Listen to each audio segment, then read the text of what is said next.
Welcome back to this week's episode of Unlocked. As we all know, I butcher names, so we've been working on this. But we have Taylor Odlozil. Yes, I did it. Good job. All right. On this episode, and I am super excited for this one because I feel like a lot of people need to hear this. I don't know if we've actually done an episode on grief before or losing, like, I've definitely had loss in my life, but I don't think I've ever had someone like sitting across from me that's felt a loss that was like this extreme. And following you guys, so I think it was like you kept coming up on my For You page on TikTok. Mm-hmm. And it was like your little boy, and I was like, oh my God, he's the cutest little kid. And it was the video to where you guys were cooking something and he was talking about like Christmas presents. Yep. And I was like, I think that was the one that got me. I think that one made me cry. Yeah, we were making a video about how to like cook some Christmas dessert, and the camera was rolling because I was filming the process, and he just started talking and just saying the most incredible things, and I just caught it all on camera, and I just thought it was beautiful to hear what he had to say. You know? Oh, it was like, and maybe we can like put the clip to it like on the YouTube page or whatever so people can see it. But I saw it and I was like, this is the sweetest little boy. Like, oh, he's incredible. Oh, he's my an gosh. amazing son. So let's hope, guys, I'm emotionally and mentally prepared for the story today. Because I have watched like all these videos on your Instagram, and I've like sat there and cried to your videos, so I cannot imagine like not even hearing the story yet. But why don't you like kick us off with telling us, first off, you've got what, 700,000 followers on Instagram, like something 615. Yeah, like crazy. And tell us what got you to this point.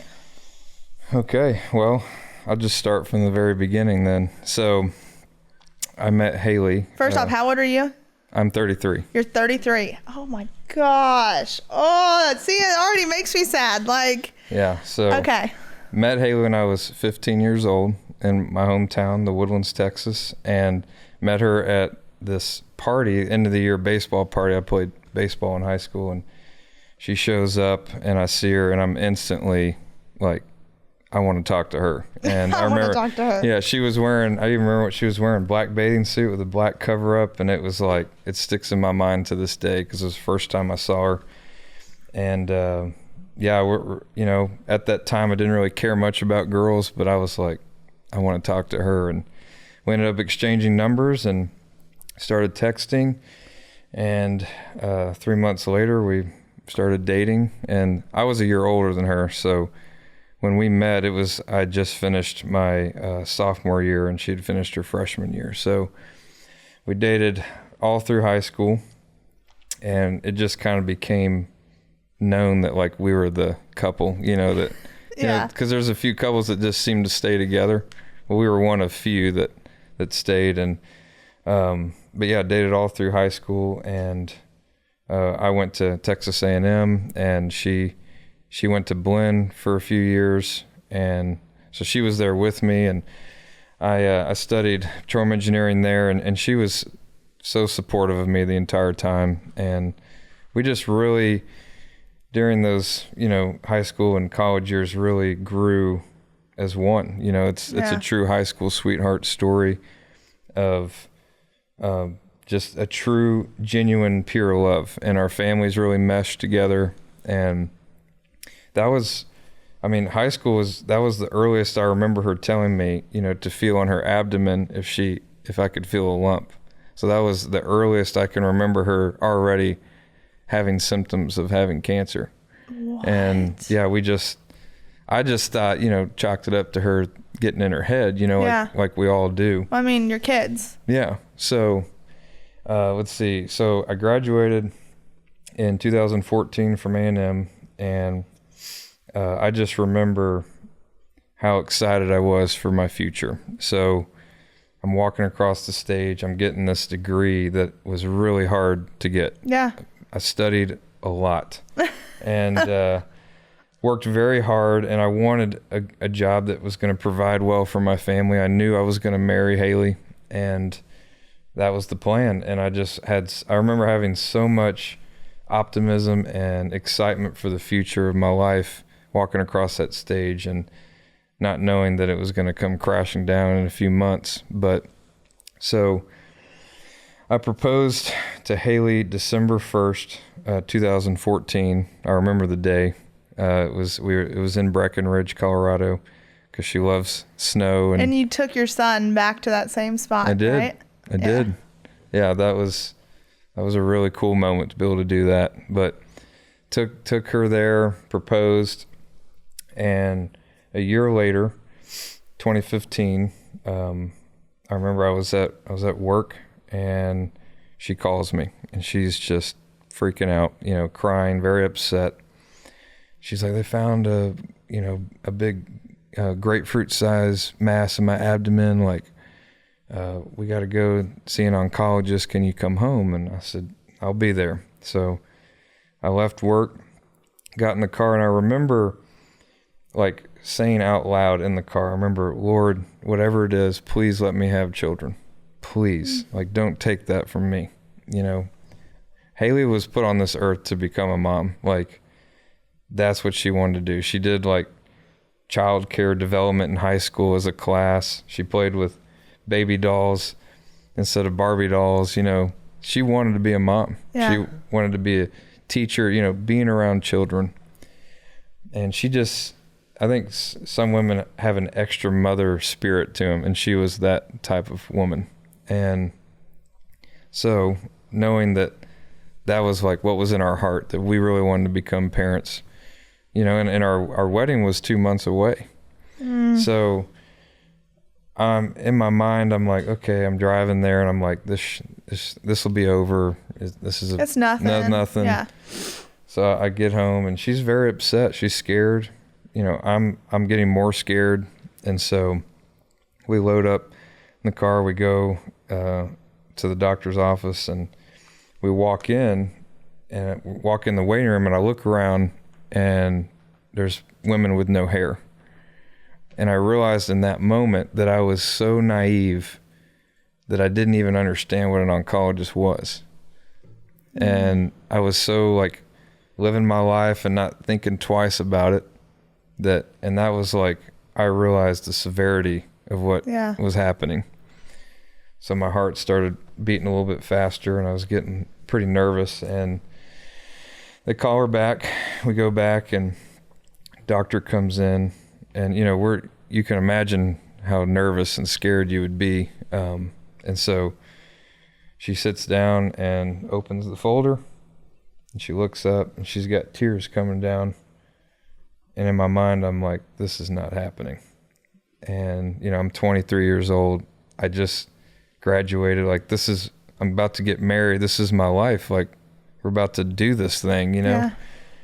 And she says, I've been doing this a long time, and by the looks of your scan, you have ovarian cancer. And I was like, and then she paused for a minute, and she said, and it's advanced. And I got, like, I was going to throw up. I got so scared. And it's so true, like in the movies, how things just slow down and you're like not processing things. But the first thing Haley says is not, am I going to be okay? Not, what's my prognosis? It's, can I have children? And she said, I don't know, but at this time we need to worry about fighting for your life. And she did an exam on Haley, left the room, and we just, oh my gosh, cried so hard. And at that point in your life, when you're early 20s, you haven't really experienced life. So you're not really equipped with the tools to deal with something like this. With tough moments and trauma like that. So she left the room, and we were pretty upset and, crying pretty hard. And I was trying to do my best to comfort her, but also like, you were scared. Oh, I was terrified. Yeah. I was, like I said, you're not equipped with the tools to deal with trauma like that. When you're 50, 60 years old, you've experienced I mean, you could just legally drink 2 years prior. Yeah. Like, I know. So it was just a lot to handle. And her dad he had drove separate, and he was like, couldn't find parking. So he walks in like in the middle of us, like sobbing uncontrollably. And he's like, what's going on? What's wrong? What's wrong? And we like we get the words out the best we can. And he was like, no, that's not happening. That's not true. No, like he did not believe it, you know, and that's his baby girl. I mean, you can imagine. So a few days later, we do a biopsy to confirm that it is, you know, because you can only tell so much from a scan. So we needed confirmation. So they did a biopsy, and she wasn't back in surgery, but probably 10 minutes. And they came and got us, and we met in, you know, in one of those conference rooms, which you don't want to be in. Yeah.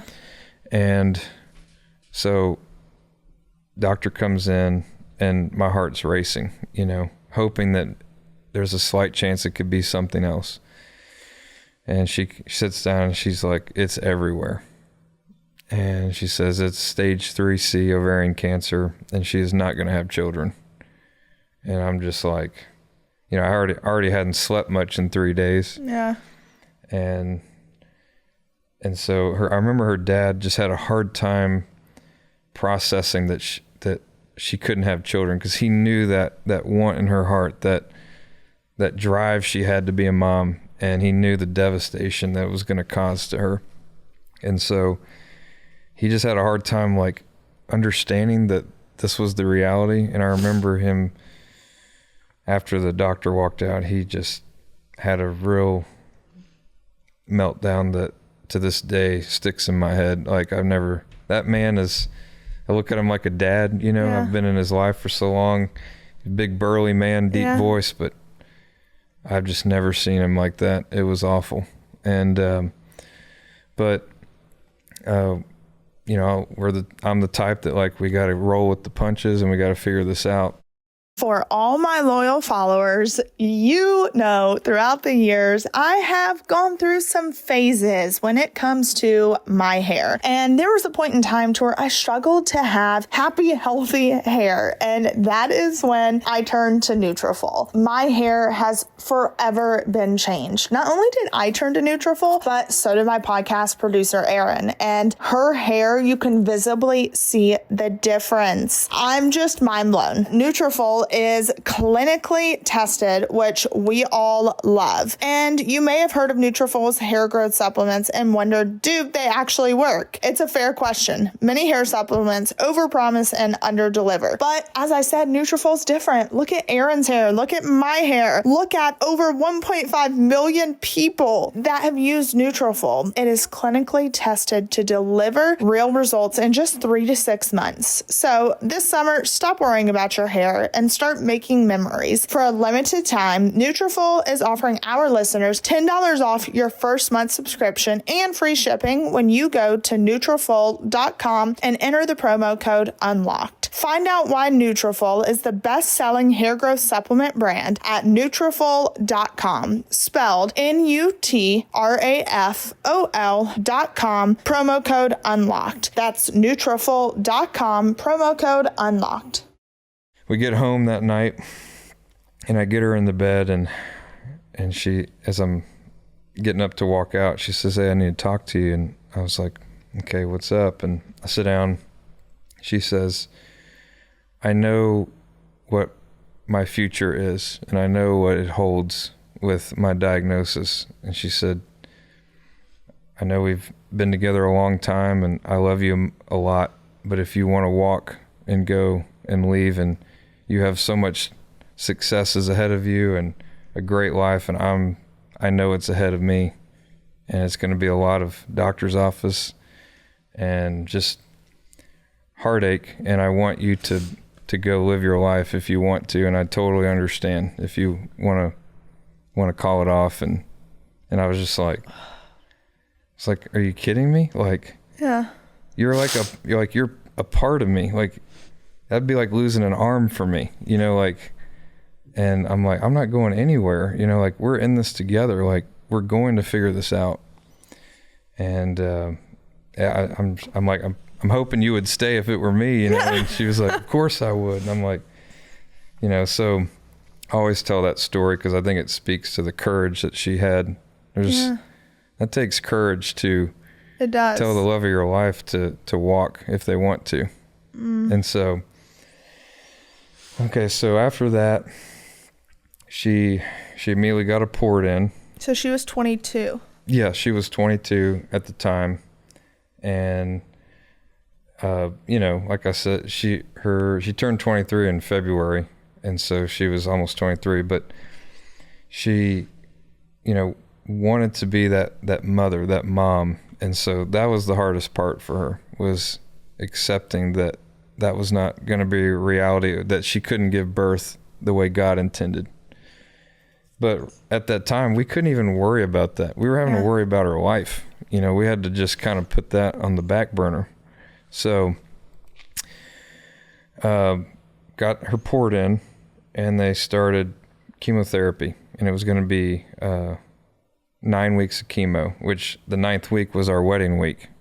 And so, I mean, within 2 weeks, hair was coming out, and it's pretty unbelievable how fast it falls out. Yeah. And, you know, hair for women, that's just like, it's a lot of your identity. A huge part. Yeah. You know, and especially when you're young like that, you know, and your wedding's coming up, you can imagine that how awful that was for her. And so she finally realized she had to shave it. And that was a really tough day when we finally shaved her head. And when I saw her with a buzzed head, I was like, oh my gosh, like, you really are sick. Like, that's when it really hit home for me that she was sick. You know, because it's like you don't believe it. Yeah, it's like when you're in denial, kind of. Yeah, when you start seeing the signs, and it's like, oh my gosh, like, this is really happening.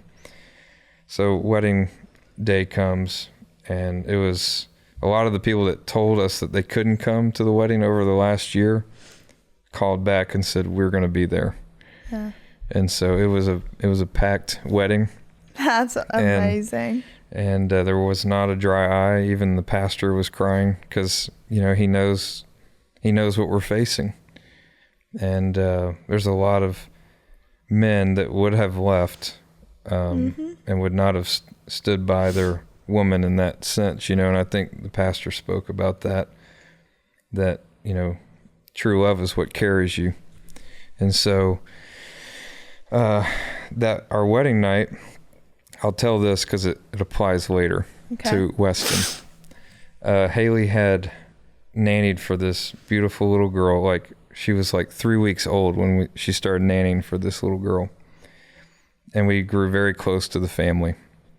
And the wife came up to Haley and said, you know, I've seen you be a mom, and it devastates me that you can't do that. And I want you to be a mom if that's a possibility. So if there's ever a time in your health that you're good, I want to be your surrogate. Yeah. Stop.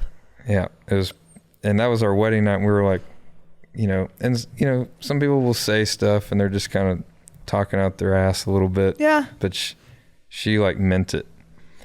And it blew me away, you know, but in my mind, I couldn't even really think about that because I didn't even know if she was going to make it. Yeah. So 3 days after our wedding, we go see her doctor to get an update on the scan to see how the chemotherapy did. And she comes in and just tells us nothing but bad news. Chemo did nothing. Tumors grew, you know, and to know that Haley went through 9 weeks of hell and it did nothing. And it did nothing. And you can't do the surgery because the tumors are so out of control. The point of chemo is to shrink it to make the surgery, you know, easier to do.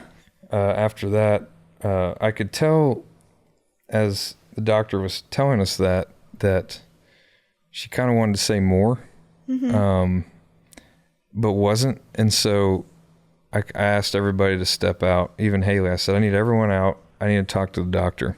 So everyone stepped out, and everyone walked out, and I literally looked at her and right in her eyes, and I said, "She's dying, isn't she?" And she looked at me and she said, "Yeah." And I just lost it. I remember I cried so hard, and that doctor just held me and comforted me, because I just married her 3 days ago, and I'm finding out that it's over already. And I told her, I said, well, I can't tell Haley that, we're leaving for our honeymoon. We're going to Oahu. And, I can't tell her that. I was like, I physically can't get those words out. Like, you're going to have to tell her. And she was like, I plan on it.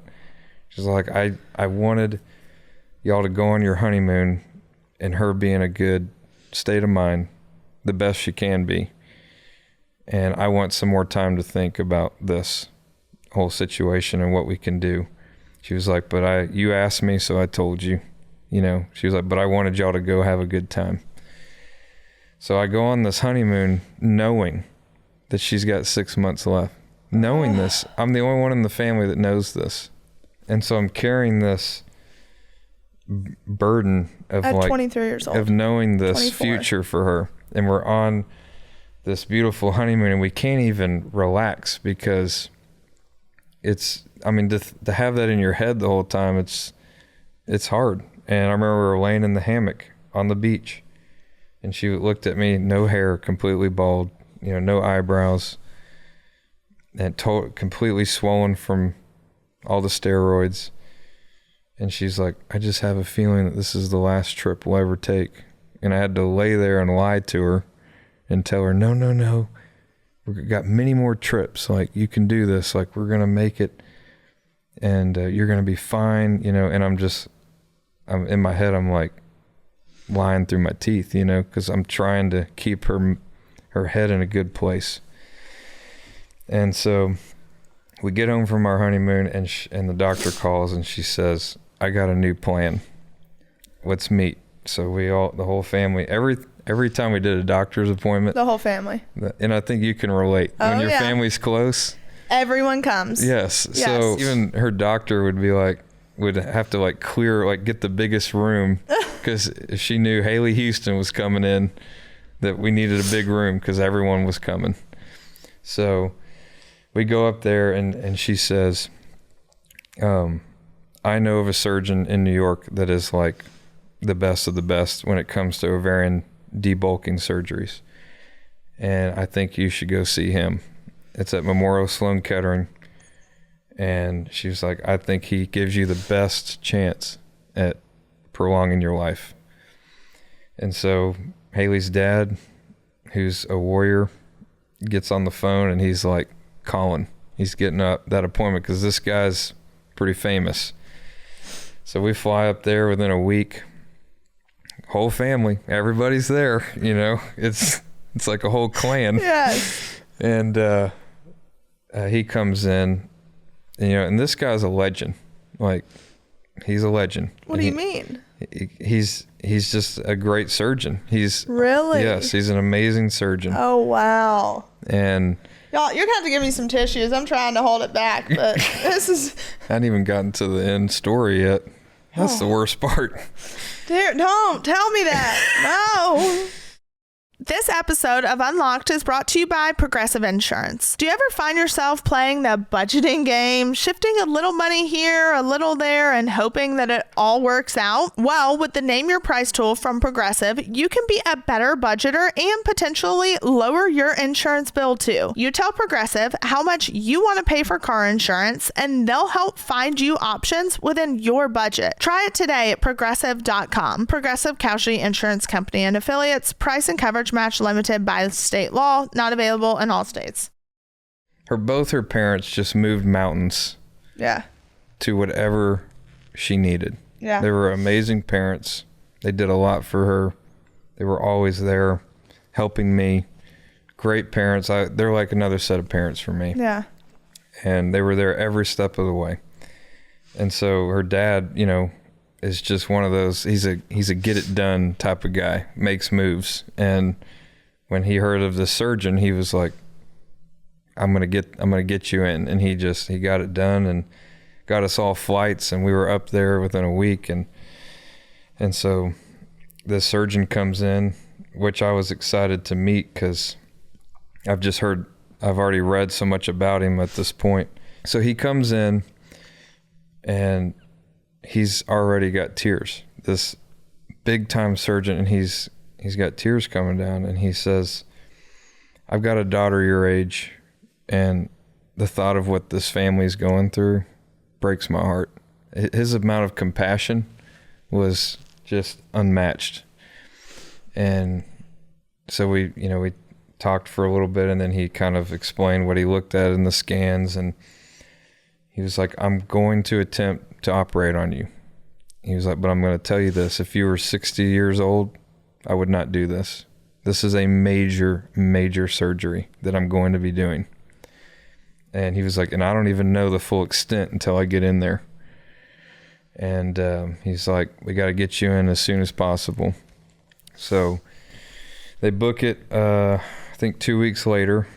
Her dad gets the whole family, rents an apartment literally on the east side of Central Park.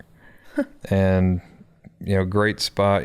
She was going to be able to walk in the park during recovery, so he made sure to think of that, just going above and beyond.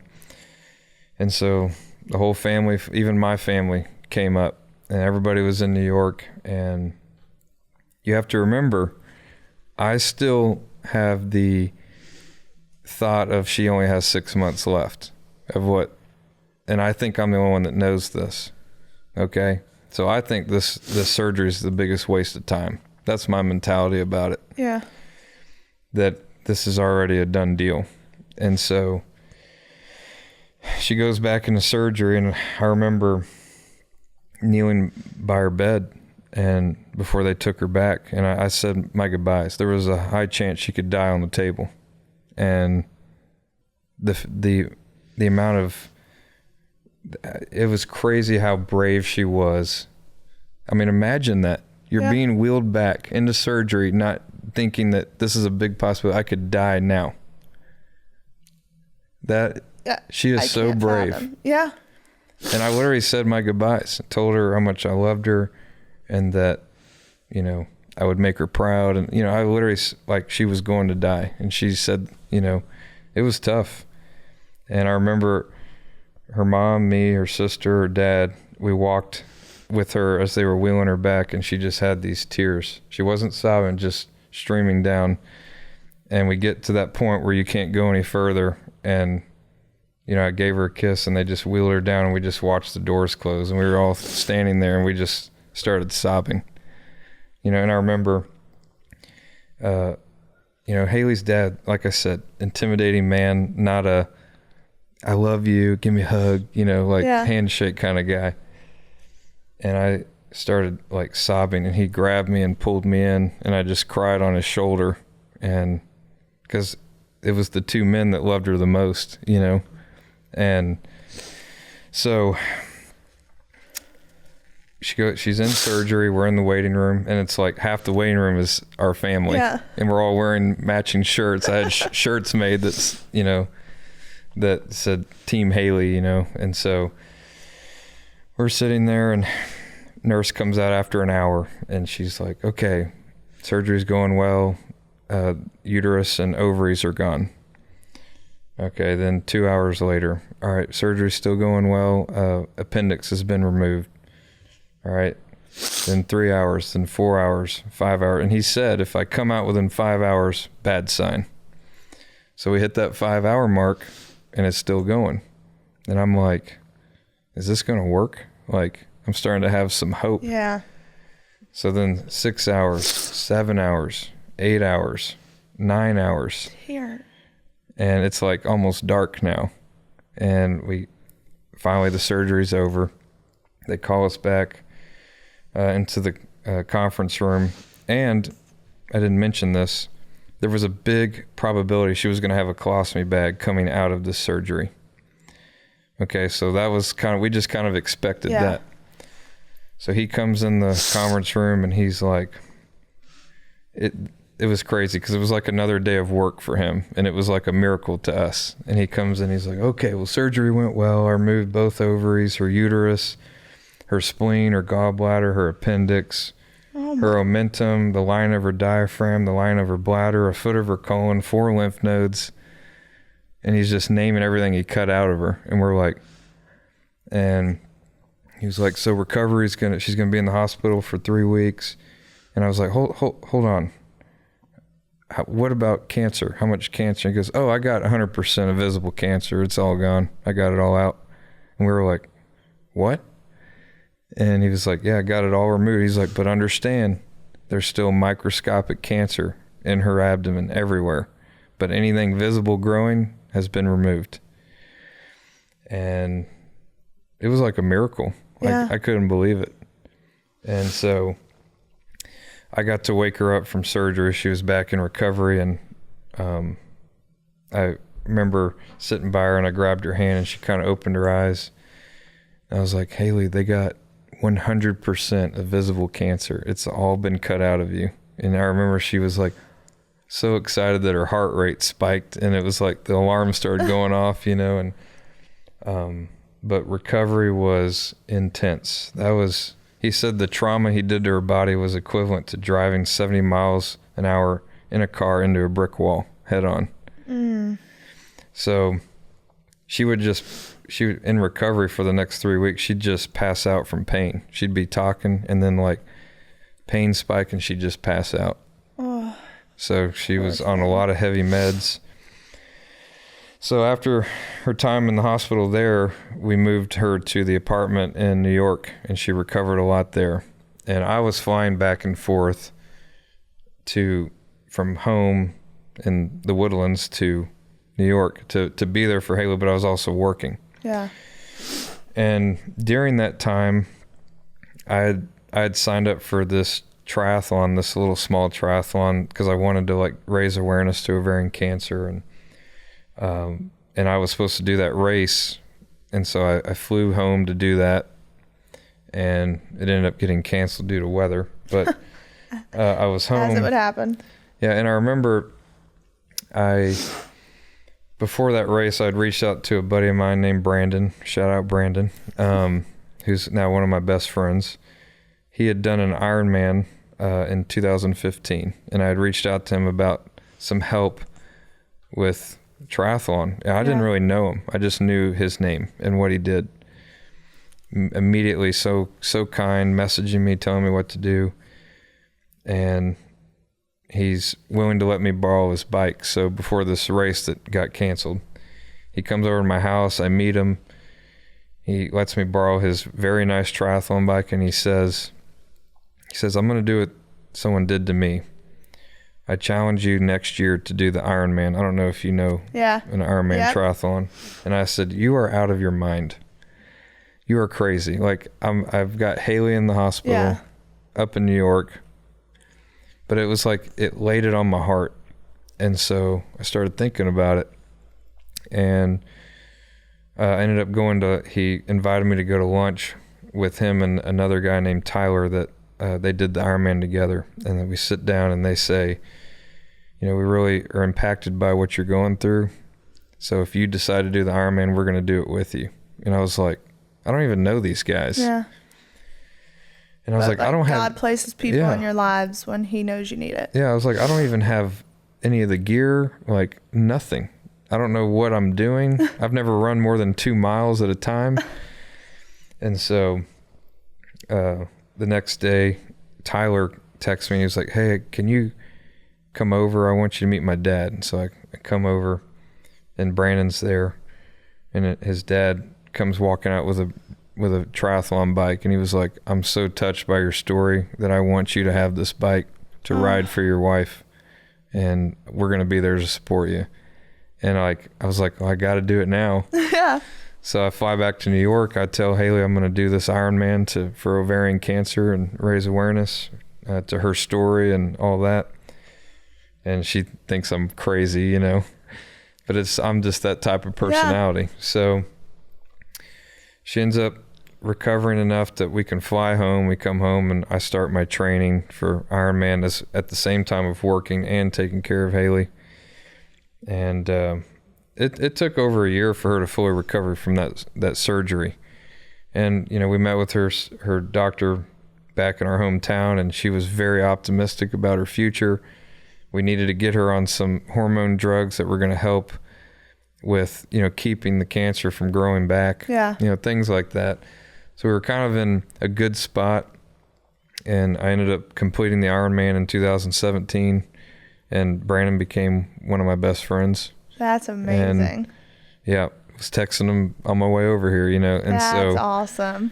It birthed a great friendship, you know. Yeah. And so you really see who like your people are in the midst of that's trauma. Right. You see who leaves and who comes. Yep. You know, and is there by your side.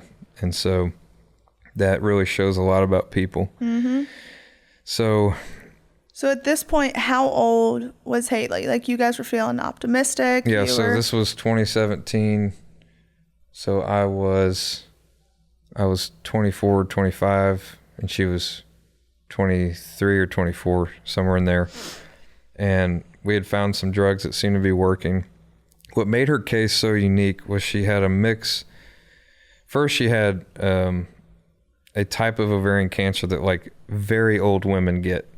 Okay. Interesting. She didn't have the BRCA gene either. Yeah, and that's... Yeah. And secondly, she had a mix of low and high grade. That is very rare, extremely rare. So high grade grows quickly, reacts to chemo well. Low grade grows slowly, reacts to surgery very well. So when you have both, it's the perfect storm. Yeah. So when you're treating one, the other one's growing.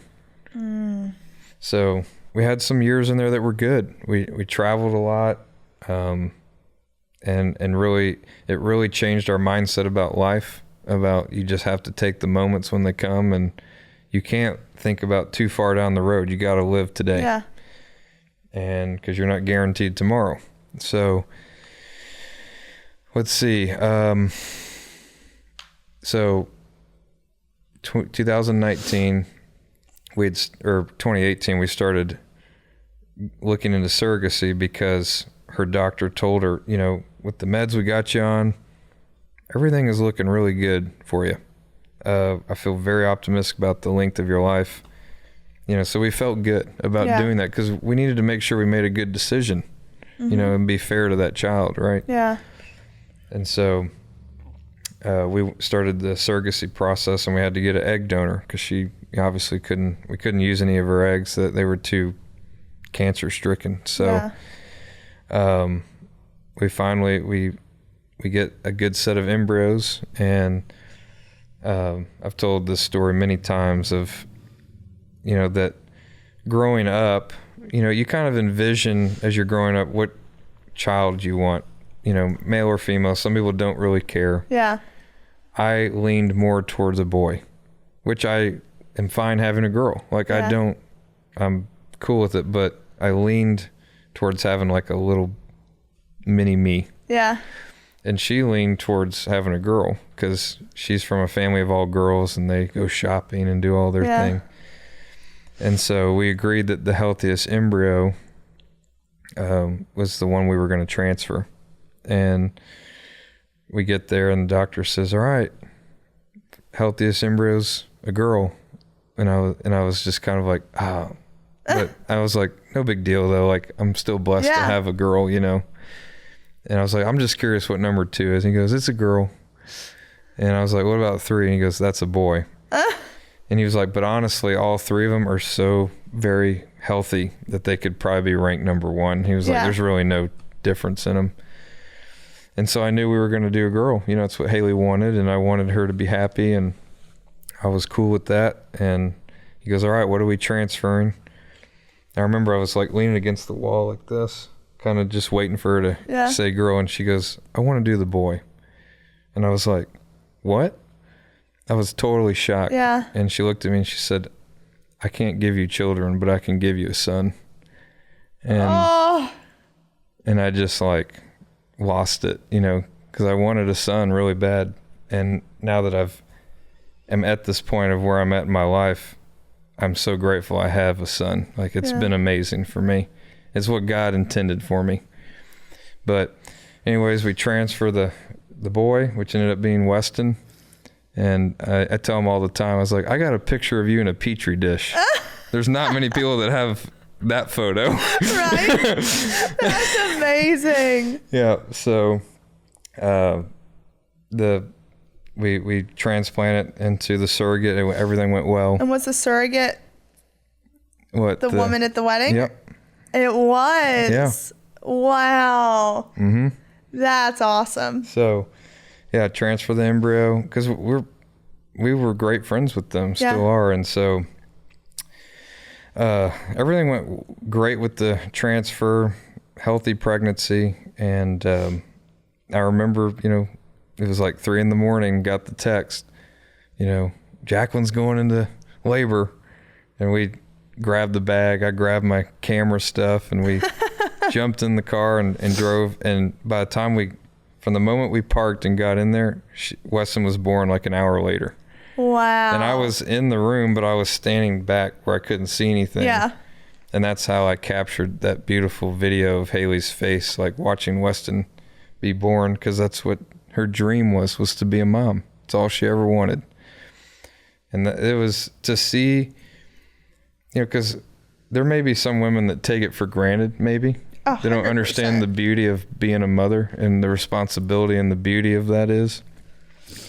But to see someone with such pureness of understanding the beauty of what was hers, was amazing. But seeing that was incredible. And then when they did skin to skin, it was just beautiful to watch Haley just totally losing it, Yeah. But yeah, we brought him home and we became parents, and which is something we thought we would never be. Do. And we had it actually, unfortunately, because Haley was in a good place, like I said, it wasn't too long that the cancer just like came out of nowhere and was like, I'm back, I'm with a vengeance. And she had to get on chemotherapy again. How did she find that out? She was just going in for regular scans. Yeah. She was doing scans every, I think it was 3 to 6 months, and she was on her hormone drugs all the time, and it just showed a really big spike in growth, and that we were going to have to do something drastic. So she lost her hair again while trying to be a mom and doing all that. And then one day she starts having some real pressure and pain in her abdomen, and she's having a lot of trouble going to the bathroom. She's throwing up a lot, and she thinks, maybe she just ate something wrong.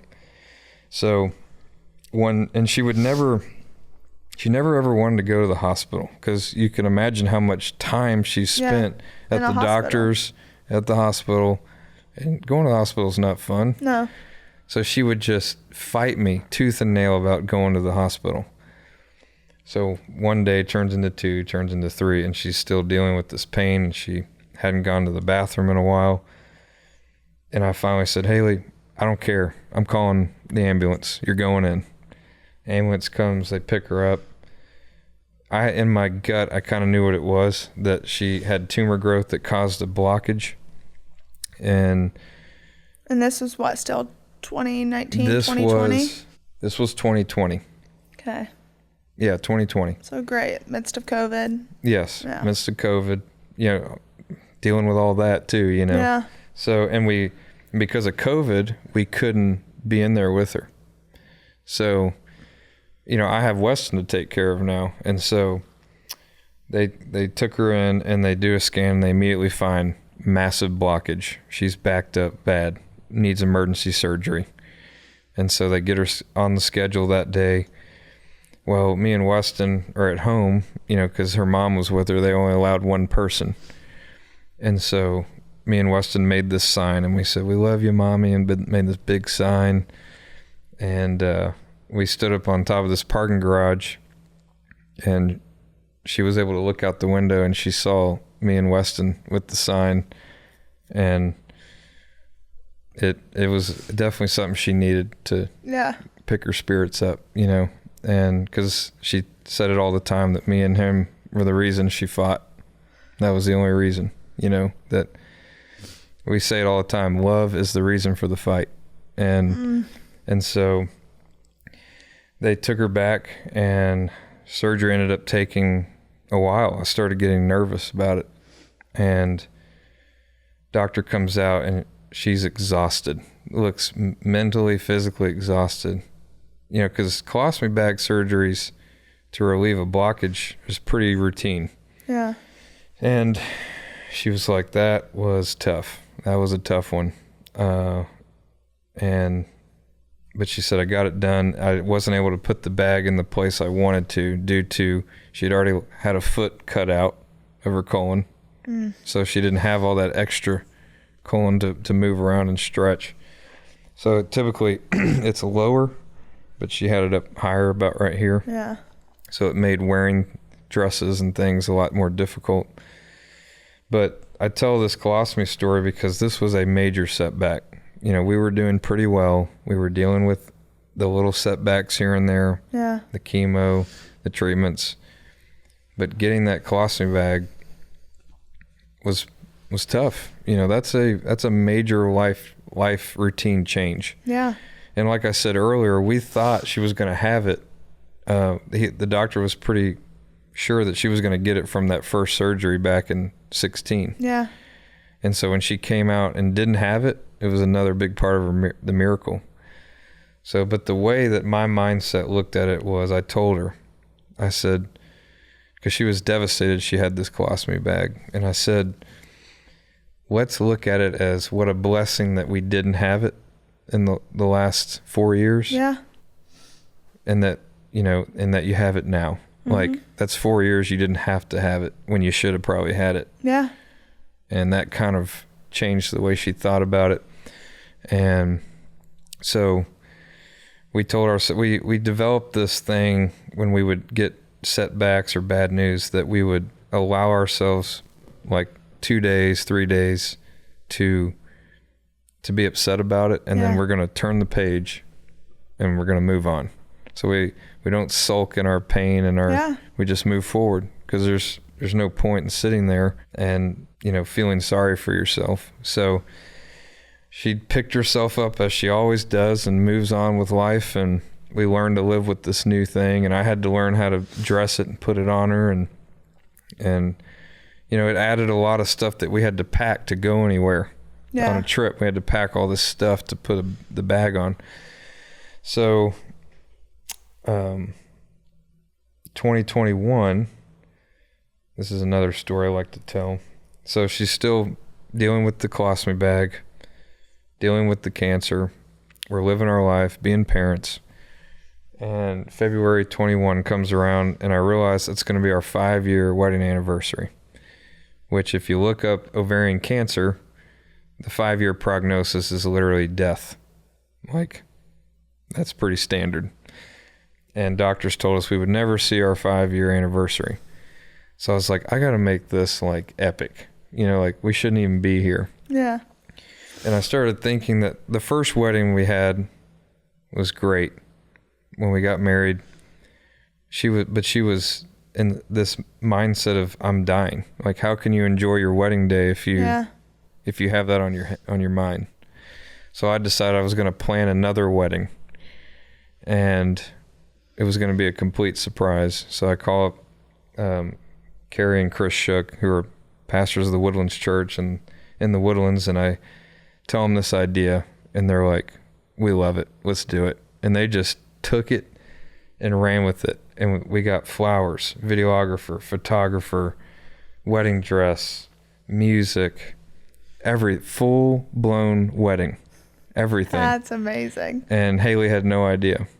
Wow. And I told her that we were going to go to a nice dinner that night for our anniversary. So I was like, I'm going to wear my suit, you wear a dress. And then Pastor Carrie and Chris call, and they're like, hey, we heard you're going to celebrate your 5-year. We want to give you guys a gift card. Why don't you come by the church and pick it up? And so we go, and I open the doors, and there's 60 of her friends and family. Everyone's clapping, you know, and her wedding dress is there, and they usher her right back. She gets in her wedding dress, and her dad walks her down the aisle, and we get married again. And Weston was a part of the ceremony, and I mean, we had groomsmen, bridesmaids, everything. That's amazing. And then we had a reception after. Oh my gosh. That was an amazing. I consider that really my wedding, because we weren't so scared, you know, and it was a great day. She laughed, and we had a great time, and it just, I'm so glad that worked out, and it made me happy for her. And so I guess after that, you know, we continued to live our lives and deal with the cancer and deal with the issues of that. And then October of 22, we go in, you know, Haley was having some more abdomen pressure, and she wasn't having as much output into her bag as usual. So we go for a routine checkup after a scan, and, you know, just like normal checkup. And her doctor starts crying and says, "Y'all need to be prepared. This is your last Christmas." And we were like, "What?" And she's like, she was like, "You have another blockage that's occurring, and if we do surgery, it's in a very risky place. It could be a very high risk surgery, and you have a high probability of dying on the table. Number two, we can do treatment to try to shrink it, but it could cause a laceration on your blockage and kill you terribly in front of people, like poison your body. It would be a traumatic death. Or three, you can just live your life." And it was like, we just had dreaded that for so long, you know, because the last 7 years, when you know death is in your future, you talk about it a lot. You know, like me and her talked about it almost every day, about her death. You know, what's it going to be like? Who's going to be there? You know, just you know, you think about it because it's Things just part you shouldn't have to do in your 20s. Yes. And you know, it's so I guess you dread it. You know, you've talked about it so much, and then all of a sudden when you hear that this is going to be a reality, you know, and I knew when we got married in 16, I knew standing on that altar that I was marrying her and I was going to bury her. I knew that. Like, I knew that was my future. I just didn't know when. And so, yeah, so we go home from that appointment and we start talking it over, what we're going to do. And as much as I wanted to attempt to fight it, I told her, I said, "I don't know if I could ever live with watching you die in a traumatic way. Like, that would be awful. And I would not be able to say my goodbyes, and it would be terrible. And it just seems very high risk." And I said, "I would rather just enjoy the time that we have." And she agreed. And so we took our hands off the wheel and we let go. And a few weeks later, I made my first TikTok. I've always made videos about things I enjoy doing, vacations I've been on. I've been making them a long time. Well, I made a video about Haley. I didn't set out to become a TikToker. I just wanted to tell this story. Yeah. Because I just thought she was an amazing woman, and I thought our story showed a lot of true love and hope. And I just posted this video in November of 22, and it just exploded. Way bigger than I ever dreamed, and people started following after that. And the story, we just kind of kept telling the story. And she entered hospice care in January of 23. She started going downhill very quickly. She was throwing up 5-10 times a day because that blockage was, you know, it's your body saying, "I can't take any more food." And her output was real minimal into her bag. And she started losing weight. And so I speak about this pretty often, but, you know, when I met Haley and fell in love with her, she was always beautiful to me, but she was gorgeous, like beautiful woman. And cancer, as people know, can do a lot of damage to your body. She lost her hair, had a lot of scars, had the bag on her. The steroids caused her to gain almost 100 pounds. And so as she was going through this hospice journey, and she was losing so much weight so fast, and then a local hair salon offered to give her extensions as to make her, feel like herself again. So she went in and got those in. And I remember she walked in the house, and when I saw her, I literally gasped. It was like my old Haley had come home. Like I didn't even recognize her. And I started crying right there. And because it was like the woman that I physically had fallen in love with had like walked in my home again. I hadn't seen it in 8-10 years, and it was just, she was so beautiful that day. And we went and had a great dinner. And I think this was beginning of December, so it was like a month before hospice, but she was able to feel like herself again, and that really meant a lot to her. And I remember we went to dinner that night because she was dressed nice and had her fresh extensions, and I was like, well, I'm taking you to dinner. So we go to dinner, and I remember this. I actually haven't told many people this, but we're eating dinner, and I look up and she's not eating. She's got tears coming down, and I was like, what's wrong? She said, I know the sacrifices that you've made for me, and I know there's more to my story personally with my career and stuff that I won't get into, but I've had to, she was the front seat, I had to take care of her, and she came first. And because she was my best friend, my spouse, my wife, the mother of my child, she sees the talents that I have and the things that she thinks I'm great at and the potential I have. And she felt all the time that she was holding me back from fully achieving things that she thought I could do, because we always had to worry about her. And she said, I just have this feeling that after I'm gone, you're going to finally fly and I won't be here to see it. And I just, I'm trying to eat my pasta and I'm like crying, and I'm like, you're going to see it, just in a different way. And I said, it's been my honor to do what has needed to be done for you. That's why I was put on this earth. And so that's just a story that means a lot to me. So she goes into hospice. I continue to share the story publicly, and it's exploding. It's unbelievable, the amount of support and love. And I'm sure you were seeing it. Yeah.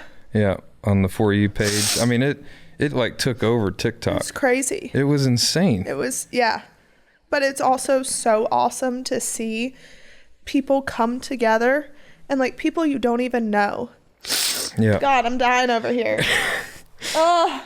It's just, I think, to see strangers show up for you. And oh my gosh. Hey, sending you gift cards, sending you random packages, sending you letters, just sending you prayers and hope. And it restores my hope in humanity to see stuff like that. Mm-hmm. Yeah. So that was what was crazy, is we were getting letters in the mail and just, people that were telling me I had symptoms like Haley, like she said in the video. I went and got checked and I had stage 1 ovarian. You saved my life. So yeah, we decided we were going to really document the hospice journey. I don't think a lot of people have really shown what hospice is like. And we wanted to show that hospice, you don't have to die in hospice. You can live in hospice, and we're going to go live. So we took trips and vacations. And another crazy thing is Parker McComb dated Haley before me and took her to homecoming because he went to our high school. No way. And so he was tied into the story. He did a lot of great things for Haley that people don't even know about. Did a really cool thing for Weston, Haley and I, at the Houston rodeo.